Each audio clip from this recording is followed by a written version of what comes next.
जय गुरु जी। शुक्राना गुरु जी अनंतम शुक्राना। ओम नमः शिवाय। शिव जी सदा सहाय। ओम नमः शिवाय। गुरु जी सदा सहाय। संगत जी, आज का अध्याय प्रारंभ होने जा रहा है। आप सभी बड़े प्रेम बड़े भक्ति पूर्व आज का अध्याय श्रवण कीजिए। संगत जी, आज हम कैलाश संहिता का लास्ट अध्याय श्रवण करेंगे। आज है सोमवार, सावन का लास्ट सोमवार है। आप सभी को गुरु जी की ढेर सारी ब्लेसिंग्स।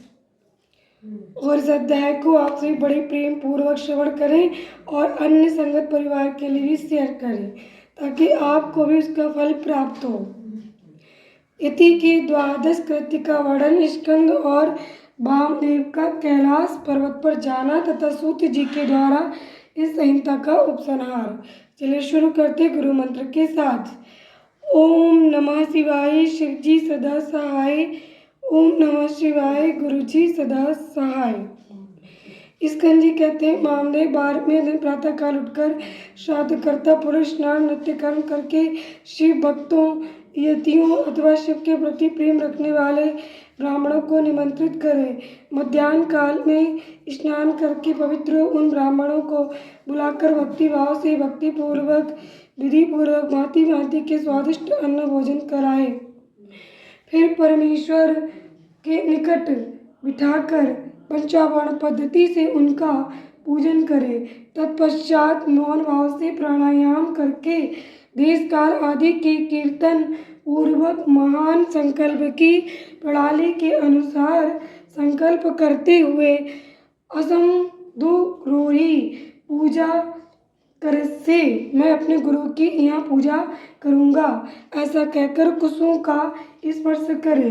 वे ब्राह्मणों के पैर धोकर आचमन करके श्राद्ध करता मौन रहे और भस्म से विभूषित उन ब्राह्मणों को पूर्वाभिमुख आसन पर बिठाए। वहाँ सदाशिव आदि के क्रम से उन 8 ब्राह्मणों का बड़े आदर के साथ चिंतन करे, अर्थात उन्हें सदाशिव आदि का स्वरूप माने। उन्हें अन्य 4 ब्राह्मणों का भी 4 गुरुओं के रूप में चिंतन करे। चारों गुरु ये हैं, गुरु परम गुरु, परात्पर गुरु, परमेष्ठी गुरु। परमेष्ठी गुरु का उनमें उमा सहित महेश्वर की भावना करते हुए चिंतन करे। अपने गुरु का नाम लेकर ध्यान करे। उन सबके लिए इदमासनम ऐसा कहकर पृथक पृथक आसन रखे। आदि में प्रणव, बीच में द्वितीयांत गुरु तथा अंत में आवाहामि नमः बोलकर आवाहन करे। यथा ओम अमुक नामानम गुरुम आवाहामि नमः, ओम परम गुरुम आवाहामि नमः, ओम परात्पर गुरुम आवाहामि नमः, ओम परमेष्ठी गुरुम आवाहामि नमः। इस प्रकार आवाहन करके अर्धोदक अर्ध में रखे हुए जल से पाद आचमन और अर्ध निवेदन करे। फिर वस्त्र, गंध और अक्षत देकर ओम गुरुवे नमः इत्यादि रूप से गुरुओं को तथा ओम सदा शिवाय नमः इत्यादि रूप से 8 नामों के उच्चारण पूर्वक 8 अन्य ब्राह्मणों को सुगंधित फूलों से अलंकृत करे। तत्पश्चात धूप दीप देकर कृतमिदं सकलम आराधनम संपूर्ण मस्तु की गई ये सारी आराधना पूर्ण रूप से सफल हो, ऐसा कहकर खड़ा हो नमस्कार करे। इसके बाद केले के पत्तों को पात्र रूप में बिछाकर जल से शुद्ध करके उन पर शुद्ध अन्न, खीर, पुआ, दाल और साग आदि व्यंजन परोस कर केले के फल, नारियल और गुड़ भी रखे। पात्रों को रखने के लिए आसन भी अलग अलग दे। उन आसनों का क्रमशः प्रोक्षण करके उन्हें यथास्थान रखे। फिर भोजन पात्र का भी प्रोक्षण करे एवं अभिषेक करके हाथ से उसका स्पर्श करते हुए कहे, विष्णु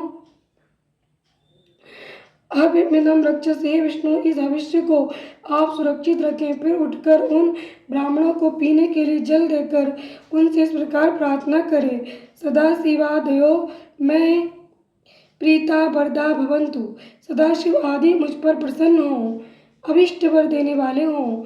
इसके बाद ये देवा जो आदि मंत्र का उच्चारण करके अक्षर सहित इस अन्न का त्याग करे। फिर नमस्कार करके उठे और सर्वस्त्रता कृत मस्तु ऐसा करके ब्राह्मणों को संतुष्ट करके गणानात्वा इस मंत्र का पहले पाठ करके चारों वेदों के आदि मंत्रों का रुद्राध्याय का, चमकाध्याय का, रुद्र सूक्त का तथा सद्योजातादि 5 ब्रह्म मंत्रों का पाठ करें। ब्राह्मण भोजन के अंत में भी यथासंभव मंत्र बोले और अक्षर छोड़े, फिर आचमन आदि जल दे। हाथ पर मुंह धोने के लिए भी जल अर्पित करें। आचमन के पश्चात सब ब्राह्मणों को सुखपूर्वक आसनों पर बिठाकर शुद्ध जल देने के अनंतर मुख शुद्धि के लिए यथोचित कपूर आदि से युक्त तांबूल अर्पित करें। फिर दक्षिणा, चरण पादुका, आसन, छाता, व्यंजन, चौकी और बांस की छड़ी देकर परिक्रमा और नमस्कार के द्वारा उन ब्राह्मणों को संतुष्ट करें तथा उनसे आशीर्वाद ले। पुनः प्रणाम करके गुरु के प्रति अविचल भक्ति के लिए प्रार्थना करें। तत्पश्चात विसर्जन की भावना से कह सदाशिवा दया प्रीता यथा सुखम गच्छन्तु, सदाशिव आदि संतुष्ट हों, सुखपूर्वक यहाँ से पधारें। इस प्रकार विदा करके दरवाजे तक उनके पीछे पीछे जाए। फिर उनके रोकने पर आगे न जाकर लौट आए। लौट कर द्वार पर बैठे हुए ब्राह्मण बंधुजनों, दीनों, अनाथों के साथ स्वयं में भोजन करके सुखपूर्वक रहे। ऐसा करने से उसमें कहीं भी विकृति नहीं हो सकती। ये सब सत्य है, सत्य है और बारंबार सत्य है। इस प्रकार प्रति वर्ष गुरु की उत्तम आराधना करने वाला शिष्य इस लोक में महान भोगों का उपभोग करके अंत में शिवलोक को प्राप्त कर लेता है। मुने ये साक्षात भगवान शिव का कहा हुआ उत्तम रहस्य जो वेदांत के सिद्धांत से निश्चित किया गया है। तुमने मुझसे जो कुछ सुना उसे विद्वान पुरुष तुम्हारा ही मत कहेंगे। यथायति इसी मार्ग से चलकर शिवो अहमस्मि, मैं शिव हूँ, इस रूप से आत्मस्वरूप शिव की भावना करता हुआ शिव रूप हो जाता है। सूत जी कहते इस प्रकार मुनीश्वर वामदेव को उपदेश देकर दिव्य ज्ञानदाता गुरु देवीश्वर कार्तिक के पिता माता के सर्वदेव वंदित चरणारविंदों का चिंतन करते हुए अनेक शिखरों से आवृत शोभाशाली एवं परम आश्चर्य में कैलाश शिखर को चले गए। श्रेष्ठ शिष्यों सहित वामदेव भी मयूर वाहन कार्तिकेय को प्रणाम करके शीघ्र ही परम अद्भुत कैलाश शिखर पर जा पहुँचे और महादेव जी के निकट जा उन्होंने उमा सहित महेश्वर के माया विनाशक मोक्षदायक चरणों का दर्शन किया।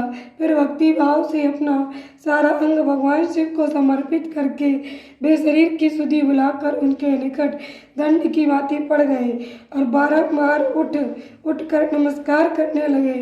तत्पश्चात उन्होंने भांति भांति के स्तोत्रों द्वारा जो वेदों और आगमों के रस से पूर्ण थे जगदम्बा और पुत्र सहित परमेश्वर शिव का स्तवन किया। इसके बाद देवी पार्वती और महादेव जी के चरणारविंद को अपने मस्तक पर रखकर उनका पूर्ण अनुग्रह प्राप्त करके वे वहीं सुखपूर्वक रहने लगे। तुम सभी ऋषि भी इसी प्रकार प्रणव के अर्थभूत महेश्वर का तथा वेदों की गोपनीय रहस्य वेद सर्वस्व और मोक्षदायक तारक मंत्र ओंकार का और ज्ञान प्राप्त करके यही सुख से रहो तथा विश्वनाथ जी के चरणों में साहित्य रूपा अनुपम एवं उत्तम मुक्ति का चिंतन किया करो। अब मैं गुरुदेव की सेवा के लिए बद्रिकाश्रम तीर्थ को जाऊंगा। तुम्हें फिर मेरे साथ संभाषण एवं सत्संग का अवसर प्राप्त हो। कैलाश संहिता संपूर्ण। जय गुरु जी, शुक्राना गुरु जी, अनंतम अनंतम शुक्राना। ओम नमः शिवाय, शिव जी सदा सहाय। ओम नमः शिवाय, गुरु जी सदा सहाय। संगत जी, आज हमारी कैलाश संहिता तक शिव महापुराण संपूर्ण हुई। अब हमारी एक संहिता 22वीं संहिता और बची है जिसमें हमारे 22वीं संहिता का पूर्व खंड और उत्तराखंड 2 खंड होते हैं। तो कल से संगत जी 22वीं संहिता श्रवण करेंगे। आप यदि चैनल पर नए हैं तो चैनल को सब्सक्राइब कीजिए और शुरू से शिव महापुराण कथा का श्रवण कीजिए। आपको संपूर्ण शिव महापुराण कथा की वीडियोज इसमें मिल जाएंगी। जो भी शिव महापुराण कथा पढ़ता है, सुनता है, उसके समस्त पाप नष्ट होते हैं तथा उसके पूर्वजों के पाप नष्ट होते हैं। उसके घर परिवार के जो सदस्य हैं उन सबकी शुद्धि होती, सभी का कल्याण होता है। ऐसा गुरु जी का वचन है। जहाँ शिव महापुराण का उदय होता है वहाँ सर्वत्र सुख शांति समृद्धि विराजमान रहती है। शिव महापुराण साक्षात उमा महेश्वर ही है। जय गुरु जी, शुक्राना गुरु जी। आप और आपका परिवार सदा स्वस्थ, सुखी और समृद्ध रहे, ऐसी मेरी कामना है। जय गुरु जी।